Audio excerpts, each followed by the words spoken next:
Hey guys, my name is Elijah, and in this tutorial I will show you how to add subtask in Jira. So the first step will be to navigate to the project where you want to add the subtask. So in my case it is mobile banking app project.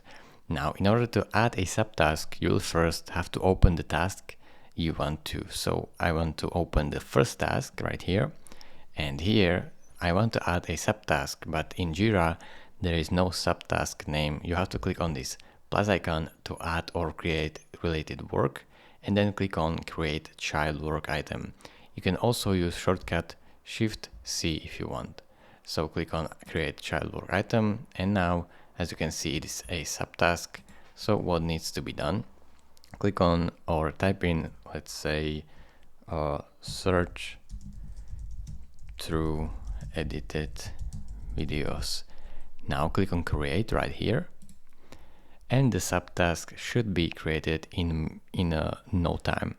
So as you can see, this is your first subtask. You can create another one if you want, or cancel the subtask creation.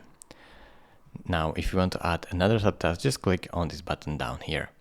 Thank you for watching. If this video was helpful to you, consider subscribing and liking this video, and I will see you in the next tutorial. Bye bye.